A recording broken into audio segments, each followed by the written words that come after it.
fortælle, at vi har været i gang med at hypnotisere Tanja her bagved, for hun er faktisk mørkeret. Og lige om lidt, så skal vi høre, hvordan det er gået. Men allerførst, så skal vi møde en anden kvinde, som har fået hele sit liv ændret ved hjælp af healing. Det her var et problem. De vidste ikke, hvad de skulle gøre. Det er den besked, Anne-Marie Mørk får hos sin læge. Man kan ikke gøre noget ved de smerter, der er opstået efter en hjerneblødning. Men det var også nogle tid siden, de sendte dig på smerteklinikken. Var det lægen selv, der gjorde det? Jo, det var det. Ja. Og de kan så heller ikke rigtig gøre noget ved det. De kan heller ikke gøre noget. Nej.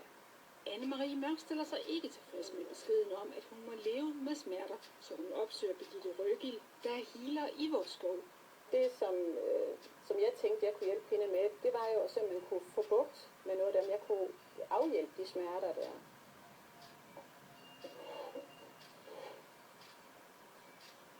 Smør mere. Nu kører vi på.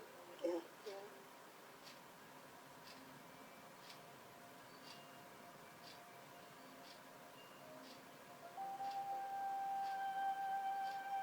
Jeg starter næsten altid op ved hovedet. Og det er uanset om de kommer med et dårligt knæ, eller ondt i ryggen, eller det er stress, eller hvad sulen det er, så er det næsten altid op ved hovedet. Og det har simpelthen noget at gøre med, at det heroppe, vi opfatter uro og smerte og den slags ting. Du slapper af dig af. Ja, det gør jeg. Jeg tager den ud.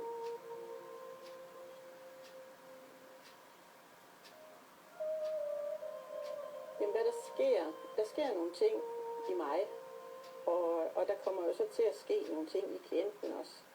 Og det er meget forskelligt fra person til person, hvad det er, der sådan mærkes.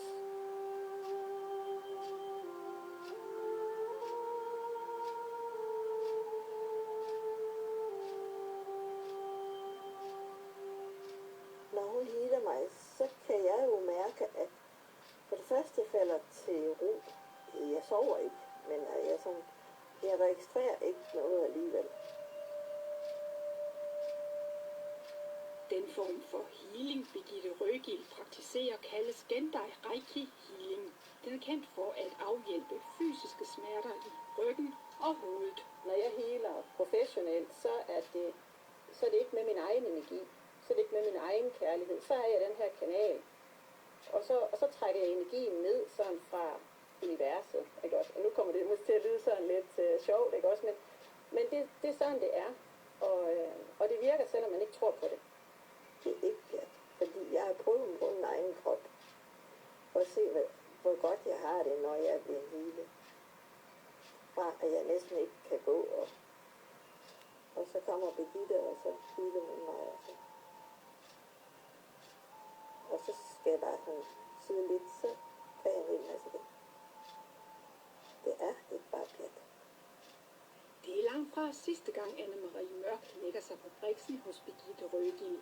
Jeg tror på, at hvis ikke jeg har blevet, så har jeg ikke haft det i kroppen, som jeg har det i dag.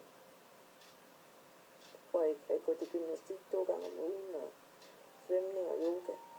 Og det er jo en fantastisk gave, så ikke også at få mulighed for at hjælpe på den måde der. Så jeg er dybt taknemmelig over, at jeg har fået lov at blive healer, kan man sige, ikke også, at jeg arbejder som det. Ja. Ja, det var så Anne-Marie, der var blevet hjulpet ved hjælp af healing. Men nu er jeg spændt på at høre dig, Tanja.